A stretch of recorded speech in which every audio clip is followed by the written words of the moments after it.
première constatation, en fait, dans mon discours, ce qui sera dominant, en tout cas formellement en français, c'est le pronom « an ». J'ai énuméré un peu en soliloque les autres pronoms. Oui, les seuls pronominaux, ils sont privilégiés en tant que, non pas en ce qui me concerne, mais la philosophie privilège dans la conscience de soi, etc. On trouve les traces de ce pronominaux en français. Dans notre langue, c'est pas si évident et régulier grammairement. Voilà. Mais on parlait, etc. N'est-ce pas? Même en tant que j'utilise dans la vocalité, on entend beaucoup. Et voilà, c'est une constatation qu'il ne faut pas aller trop loin.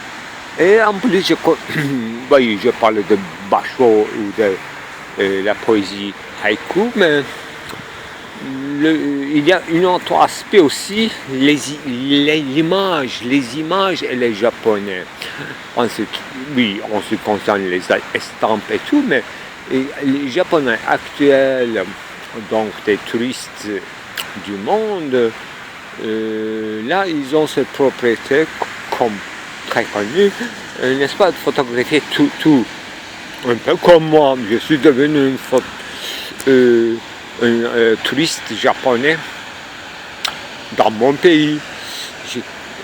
C'est ça qui est intéressant. Est-ce que je ne connais pas le Japon et les Japonais, est-ce qu'ils photographient tout dans leur pays? Ça, je ne crois pas. À l'étranger, surtout à Paris, etc., dans les villes mythiques, et qu'ils photographient un peu tout. Mais ça nous paraît comme n'importe quoi, et pour eux, ces images, c'est comme des icônes qui font partie d'une légende que nous, vivant à l'intérieur, nous ne connaissons pas très bien, enfin, en tant que légende, son effet et tout. C'est sa grande différence imagée. Mais c'est pas une question d'analyser le Japon, mais notre rapport à l'image, plutôt. Comment je m'aliène devant les images qui sont très très familières, finalement, pour moi. Il n'y a aucune raison que je m'étonne, comme beaucoup de mes camarades. Ils passent, elles passent, parfois elles lancent une petite opinion concernant. Jamais ils n'ont fait un cas comme moi, une fiction, une ironie, un discours recherché comme occasion d'en aller à une autre chose et en faire un rassemblement d'un tout et tout, etc. Il n'y a pas cette exigence. Les choses familières, anodines, devenues courantes, se passent sous le silence. Là, moi, j'ai retraduit ou traduit tout à ma langue, à mon langage, à moi, avec les styles, avec les différents. C'est pas tout à fait. Ça ne veut pas dire que je suis complètement fidèle aux faits. Parce que j'ai plusieurs maîtres. Il faut que je sois fidèle à plusieurs choses, à des instances, à moi-même, à mon propos précédent, à ce que je veux dire ou je projette à l'avenir, comme pour développer, ou des petites exquises comme hypothèse, etc. Il y a plusieurs maîtres. Donc, c'est pour ça que, à vous en juger, mais c'est pour ça que mes propos sont diverges. Et ils se diversifient plus en plus. Mais je ne peux pas tout à fait, étant à l'intérieur, pour l'instant, je ne peux pas faire une grande parabole, donc voir le tout en temps ensemble avec les petits épisodes, les années, parce que ça passe des années, depuis au moins 2012.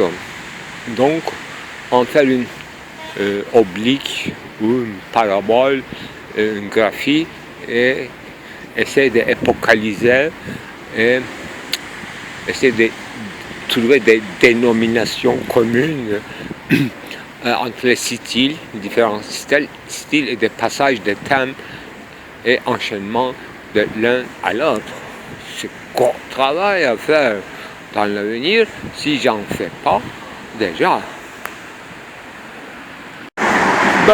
Le voilà que l'homme retourne au mutisme, parce qu'il n'y a pas d'autre possibilité de se taire et entrer dans un processus d'évolution.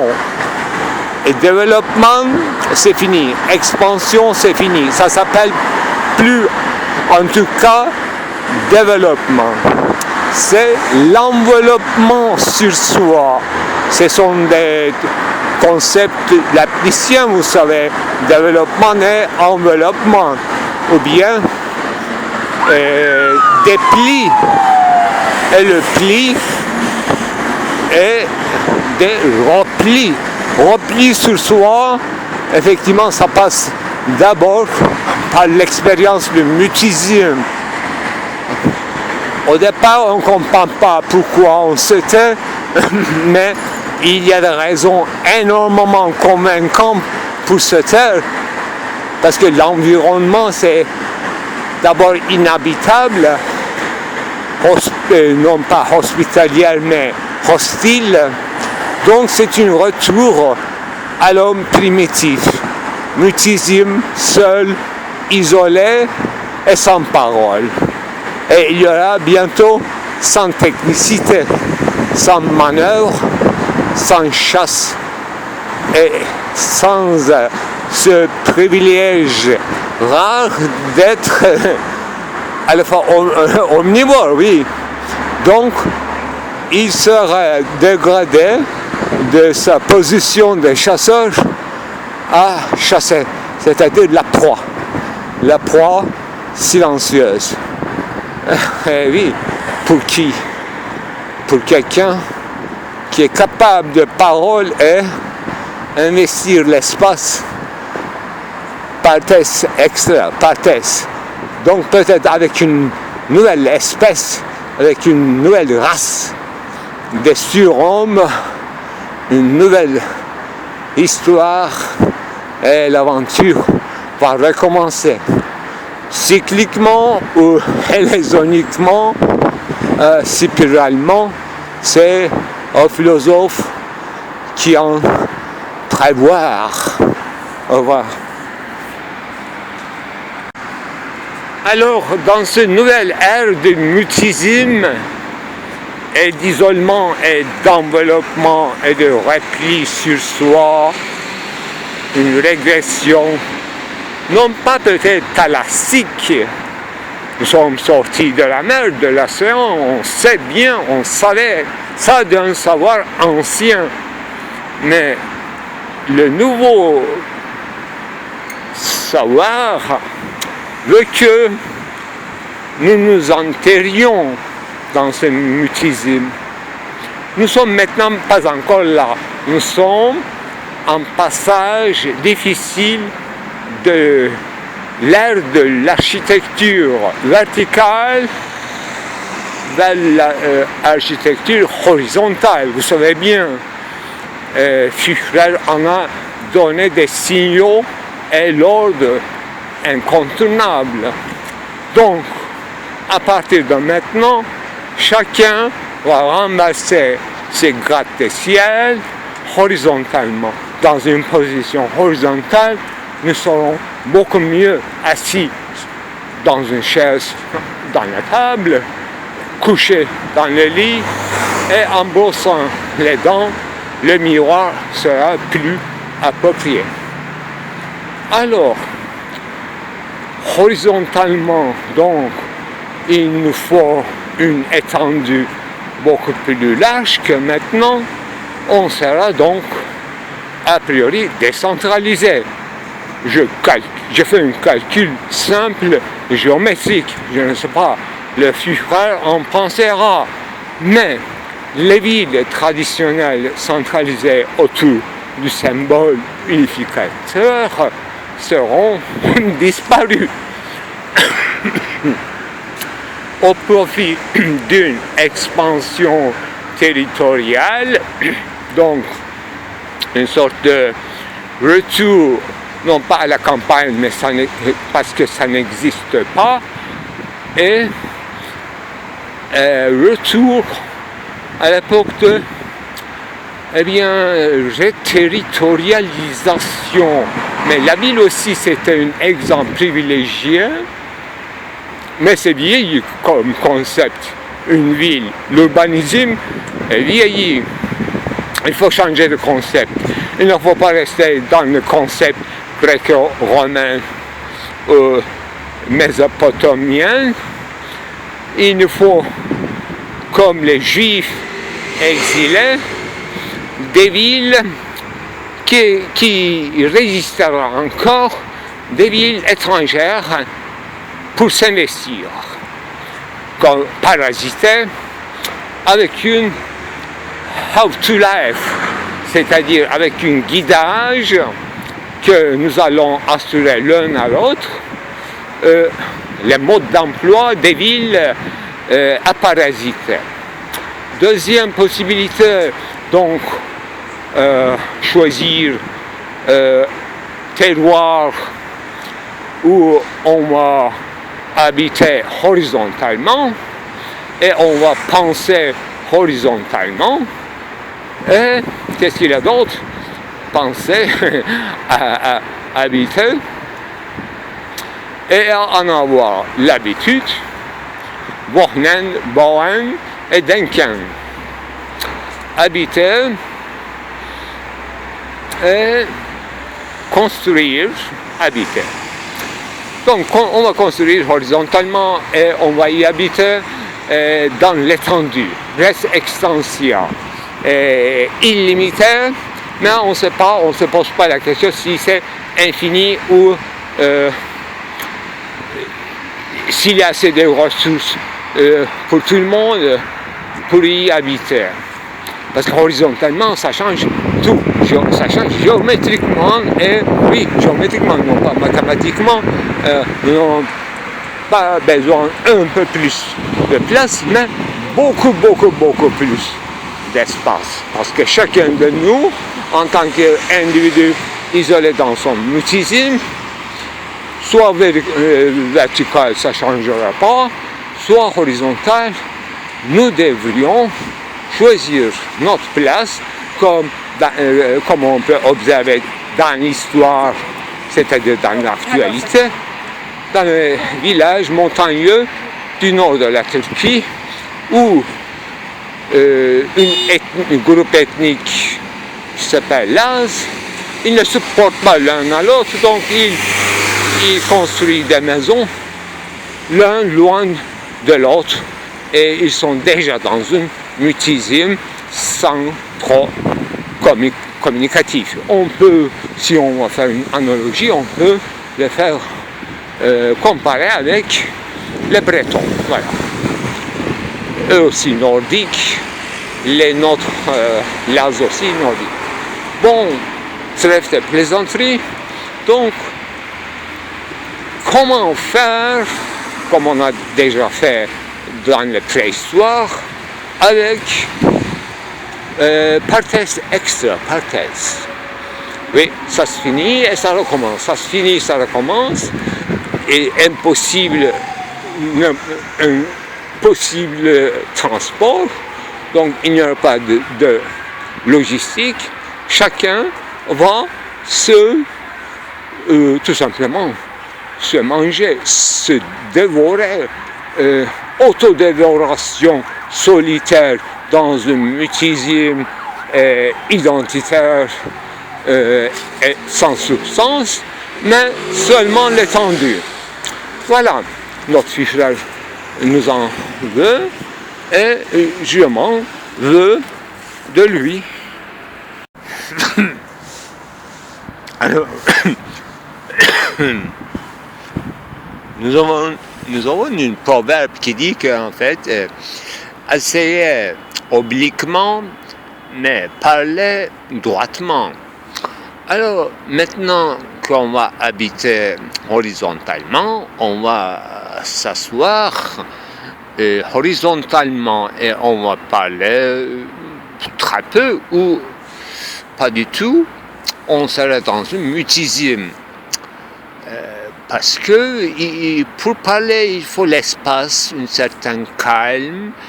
Et autant que j'ai observé dans ces prototypes de bunkers, il y a une maison principale et à droite une annexe ou une sorte d'antichambre, un alcôve. Alors, avec la porte blindée, on entre dans la maison principale. Là, il peut y avoir un couple, une femme et un homme, ou un homme et un homme, et une femme et un homme, etc. Un couple, ou deux frères, deux sœurs, etc. Et dans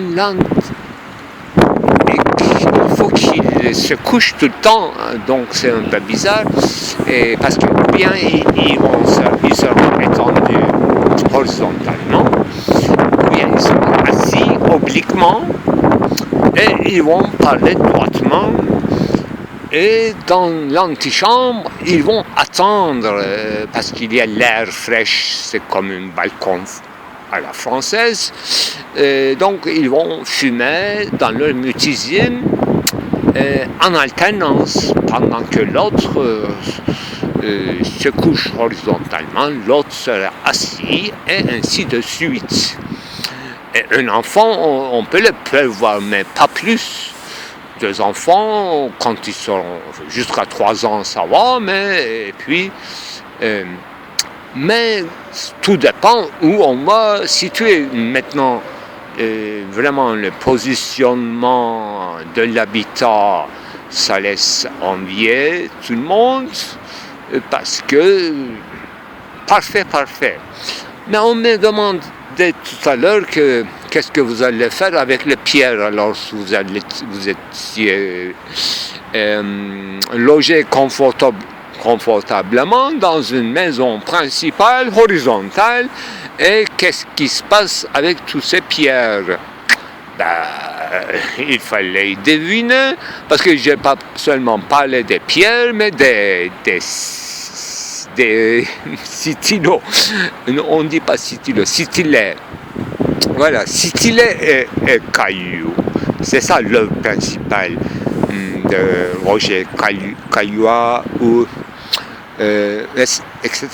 Pour que la civilisation s'exerce avec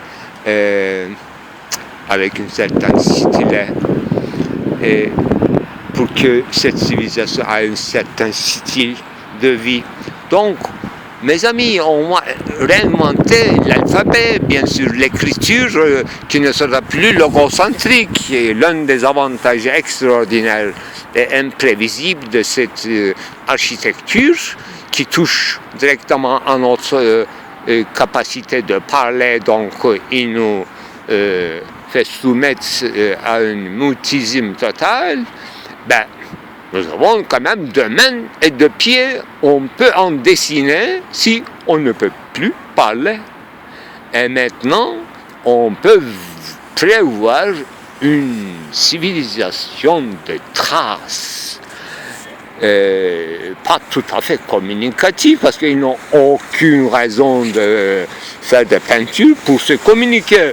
Ils sont déjà dans la proximité absolue qui ne laisse aucun besoin à la parole, parce qu'ils se touchent. Ils sont dans un attouchement tout le temps dans une maison si petite et horizontale couchée.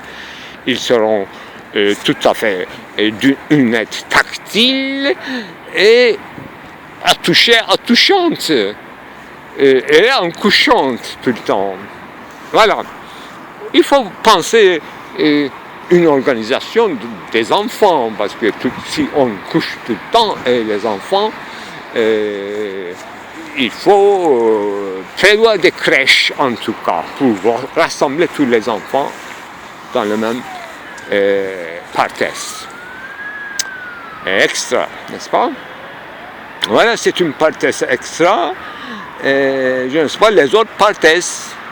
J'ai seulement visité une partie et je ne sais pas s'il y a des extras. Voilà. Et sur le chemin, dans la grande périphérie, j'ai remarqué une habitation très hautaine. C'est comme dans l'époque des grands féodaux sur la rivière, en aval et en amont. Ils tenaient justement la sortie très critique, une courbure de rivière très critique, une sorte de port fluvial pour ramasser bien sûr des impôts. Ce sont des grands féodaux. En turc aussi, ça existe l'expression littérale de cette occupation principale, Subaşı, celui qui tient la tête de l'eau, le commencement critique de l'eau, Subaşı, le chef d'eau. Le chef d'eau, traduction littérale. Voilà, c'est un hautain, une habitation hautain qui est sur une cours d'eau. Pour l'instant, c'est arrêté les cours parce que la saison n'est pas très pluviale. Vous savez peut-être qu'il y a eu un changement climatique et nous avons trouvé une solution de investir le territoire horizontalement pour qu'il y ait moins de verdure, sûrement, et les villes se font disparaître expansivement. Donc, partout, il y a des villes et sans une ville. Vous comprenez un peu, enfin, il faut donner à l'imagination ce qui se passe déjà dans les alentours des grandes villes qu'on appelle des agglomérats. Manque d'une autre expression, on dit quelque chose vague comme ça, agglomérat. Agglomérat, c'est comme un organe viscéral avec les vis intérieures, c'est comme des tripes, quelque chose, agglomérat, quelque chose imbricable, sans projet, sans plan, pas du tout une ville romaine en tout cas. Romaine ne planifie absolument pas des agglomérats, mais pour ne pas dire de bidonvilles transformés, ou bien les logements ouvriers, eux aussi ils étaient très très bien planifiés en Allemagne, et je suppose au Japon aussi, ça donnait une vie de mutisme qu'on connaît chez le Japon. Bon, je ne connais pas la langue japonaise, mais il y a beaucoup d'expressions pour plusieurs maladies d'aliénation, je dirais, enfin, concernant la solitude, isolement et mutisme. Voilà, la chose faite. Voilà, enfin, j'ai trouvé une prototype de l'architecture horizontale conseillée par l'État et promue publiquement. Effectivement, ça me l'air un peu... il y a quand même d'un bunker et j'ai regardé que la porte était bien solide et il y a une serrure que je n'ai jamais vue, les fenêtres aussi doublement fermées en acier, en cage d'acier, et avec très différents métaux mixtes. Et surtout la porte, c'est ostentatoirement extraverti, je dirais. il y a un travail de forgeron illustre, c'est vraiment frapper la porte, ça demande le courage. Donc j'en déduis tout de suite que dans l'époque de l'architecture horizontale, nous aurons beaucoup de besoin de sécurité, n'est-ce pas? First security. Et puis les autres, ça va arriver avec le temps. Nous aurons des futures générations sécurisées. Nous aurons des générations sécurisées. Donc, s'ils se protègent avec telle porte blindée, donc ils se sentiraient quand même comme prévision dans une insécurité totale. Ben oui, maintenant aussi, nous ne sommes pas trop assurés, mais quand même, nos portes sont beaucoup plus légères et un peu entrouvertes à ce qui vient, à ce qui sort. Eh bien, je suis bouche bée et j'en considère les conséquences. Mais en plus, c'est fait de béton, mais je n'ai pas trop sondé la profondeur de béton. C'est combien de centimètres est-ce qu'il y aura des... Voilà, si les avions bombardent contre les bombardiers, est-ce qu'il est vérifié? Est-ce qu'il est testé ou non, cette maison? Ben oui, on peut toujours en faire l'expérience. Vous voyez, en fait, c'est un endroit, je disais tout à l'heure, partes extra partes, mais c'est la meilleure partes, je crois, avec les arbres, comme ça, en défilé, en plus des sapins, hein, cypriers, je ne sais pas quoi, ça sent très bon, et je me sens en pleine santé, et en plus, il y a plein de cailloux, pierres, ici, pour nous rappeler que notre futur, c'est quand même l'âge de pierre. Ben, je vais vous montrer maintenant les pierres. Partout des grands cailloux. Et il faut des ciselets, stylos et cailloux. Et le reste, c'est nous en savons faire. Nous l'avons déjà fait avec une stylet. Et avec des cailloux, nous pouvons recommencer toute une civilisation, même s'il y avait un peu d'insécurité de la territoire à la Paul Virilio. Voilà, il était très inquiet, il est mort, je crois. Les gens qui s'inquiètent trop dans la vie, ils finissent comme ça très tôt. Alors, par exemple, en fait, pour dire que au lieu de pré-méditation ou pré-méditer, dire que pré-médicament, et ça dans une phrase très significative qu'enfin, je ne sais pas si c'est pré-méditer ou pas, mais ce qui est sûr que je viens de pré-médication. Voilà. C'est à moitié vrai. Pourquoi? Est-ce qu'un japonais peut faire une ironie telle pré-médi? C'est la moitié du mot, n'est-ce pas? Pré-méditation ou pré-médicament. C'est à moitié vrai. Voilà. Et la réalité, parce qu'il ne s'agit pas vraiment d'un pré-médicament, mais un dépôt d'un rapport, d'une biopsie, voilà. Mais, ce que je voulais dire par là, l'entente, toutes ces abréviations, prémédit, je viens de prémédit, mais qu'est-ce que ça veut dire? Je viens de préméditer? Non, si vous travaillez dans un milieu médical, vous comprendrez ça comme prémédicament, etc. Et donc, au début de mon discours, quand je parlais de complicité, appel à la complicité, c'est avant tout ça, à des milieux ou des ensembles construits plus ou moins des communautés de sens. C'est ça, ce qu'on appelle en grec koine, peut-être. Koine, c'est toute l'habitude de parole et de signification et de noésis, noément, etc.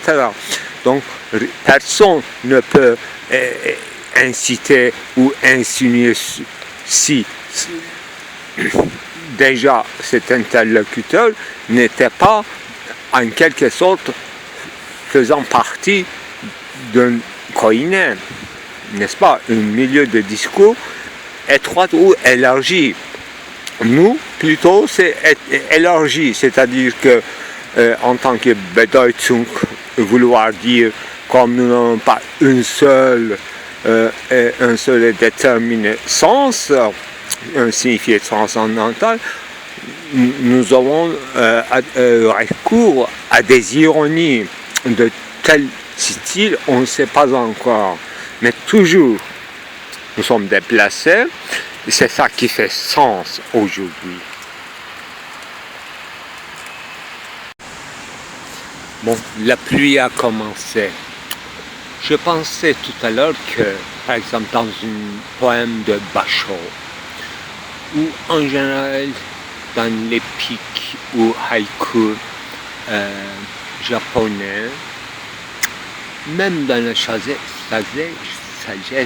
chinoise, je me demande, en tout cas dans la poésie, limitons-nous, est-ce qu'il y a un discours, sûrement il y en a, mais comme nous recourons ici en Occident très souvent, c'est une tournure de discours pour appeler un interlocuteur à souligner son hypothèse, mais faire ça, non pas directement, pas du tout, c'est une sorte d'insinuation dans le discours qui présuppose que ce jugement est déjà fait, en tout cas une proposition de jugement qui appelle à la complicité, voilà le mot exact, non pas à prouver son jugement, c'est pas ça l'exigence du discours, mais une sorte de complicité. Donc pour complir un discours, c'est une partie du discours, donc une hypothèse, c'est une partie d'un plus grand ensemble, peut-être ouverte, peut-être fermée, mais en tout cas, quand il s'agit des idéologies, bon, c'est pas la peine d'en parler, mais plutôt comment on conçoit une certaine totalité et à partir de laquelle on juge ceci ou cela. Ça, en ce qui concerne ceci ou cela, donc dans l'explicitation relative à quelque chose ou à quelques situations, non pas parfois à des généralités, des jugements de l'ordre de universalisation, n'est-ce pas, de l'ordre S et P. Voilà, ça aussi, il y a des insinuations à sous-signer ou consigner, disons. Les discours sont lancés, en tout cas, comme les miennes, c'est-à-dire et qui ne présupposent pas un interlocuteur vivant devant soi, donc un discours lancé comme ça à l'anonymat et différé dans le temps. Il y a bien sûr d'abord une exigence de témoigner ces traces comme témoignage, et ça j'en suis très conscient, mais d'autres fois, est-ce que je m'en doute de la non pas sincérité, mais est-ce que c'est sain ou pas, est-ce que c'est sain ou malsain, voilà, c'est pour ça que je crois qu'un peu malsain. S'il y en a dans mon discours, ça aussi c'est quelque chose à corriger peut-être. S'il y en a, parce qu'il y a plusieurs niveaux de appel à la complicité, n'est-ce pas? L'ironie, parce que comme je suis ironique, l'ironie fait appel à cette complicité, donc présuppose un fond d'entente et à partir de là, les jugements singuliers se distribuent et chaque fois on est complice avec le public, n'est-ce pas? Un discours ironique qui présuppose un public, donc c'est une apostrophe avant tout, avant d'être une constatation des états des choses, c'est une apostrophe, un appel à autrui, qui n'est pas neutre, bien sûr. Ironie a cet avantage de déplacer l'ordre des choses et les rendre visibles, c'est ça. Donc complicité ici, c'est pas complicité concernant un fait accompli, mais concernant ce déplacement même, qui est inventif en tout cas. Donc, si le public rit, approuve, etc., s'il est ému, d'abord par cette tournure inventive. Ça, il faut préciser. Moi, je suis plutôt de ce côté-là. Parfois, j'utilise un français qui n'est pas le mien. C'est une français apprise et exercée. C'est recherché aussi, et tant que je peux faire. Et parfois, j'ai l'impression que c'est le français. C'est un style de français chaque fois qui parle au lieu de moi. Donc, déjà, il y a une distance entre ce que je dis et ce que je suis et ce que je pense. Donc, l'ironie, dès que je parle une langue étrangère, même la mienne, pour que je me satisfasse dans ce discours, devrait, c'est mon cas à moi, devrait, en quelque sorte, ironique. Donc, appel à la complicité, si ce n'est pas concernant un fait établi ou bien une idée fixe toute faite, donc une idéologie, ça va, ça ne me dérange pas. Mais je parlais de poésie de Pachot, qui à mon avis, peut-être que j'idéalise, consiste plutôt à la description pure, mais c'est pas complètement comme dans l'Occident, parce que chez nous, description et constatation minutieuse des choses qui sont en tant que telles, c'est un peu autre chose. Notre empiricité, c'est autre chose, peut-être. Véracité remporte plutôt en Occident. Et dans le poésie, je dirais haïku, c'est plutôt, il y a une empiricité, une description forcément discontinue et succincte, comme des punctum, des images qui se brillent instantanément, et ce sont de petits encaissements de phénomènes ou des apparitions, et à partir de ces succédanés, je dirais, des punctum succédanés et très succincts, chaque élément, chaque partie du discours, des mots qui s'éclatent. Voilà, l'essentiel, les mots n'ont pas de verbe ni de conjonction.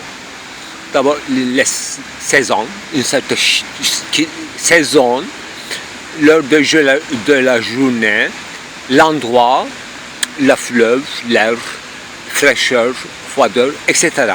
Donc, ce sont des substantifs qui donnent toute la tonalité. Une sorte de Grundstimmung, déjà une atmosphère est créée, dans laquelle vous commencez à recevoir des autres mots qui peut-être qui seraient de l'ordre des actes. Ces gestus, disait Bertolt Brecht, s'inspirant de théâtre épique chinois, kabuki, à mon avis, gestus social, pas toujours social, si c'est social, c'est tant mieux, au sens de contamination intersubjective sociale, parce que ce sont plutôt des états, des faits, des natures, soit en ce qui concerne l'homme, soit nature en tant que telle. Dans la poésie, donc description, l'ordre de description tout à fait différent, c'est pas peut-être chronologique, c'est pas conjonction de phrases, c'est-à-dire que ce n'est pas un effort de causalité ou une explication rationnelle des choses telles qu'elles se produisent, mais comme ils sont produits. Ils sont en parade, mais qui ne cessent pas de faire de petites synthèses ou plutôt des éclats. Voilà, en ce qui concerne la poésie, qu'il faut plutôt se rapprocher que d'être éloigné par l'insinuation sociale, beaucoup plus nuisible que des gestes sociaux qui s'étalent, qui s'exposent, qui se montrent. Voilà, se faire montrer plutôt dans la poésie qui est important, et non pas expliquer. Offrir à voir, à travers l'entendre, à travers lui, offrir à la vue, à travers lui. Au revoir. Alors, si d'un œil je vous écris, de l'autre œil j'observe l'insécurité de la territoire.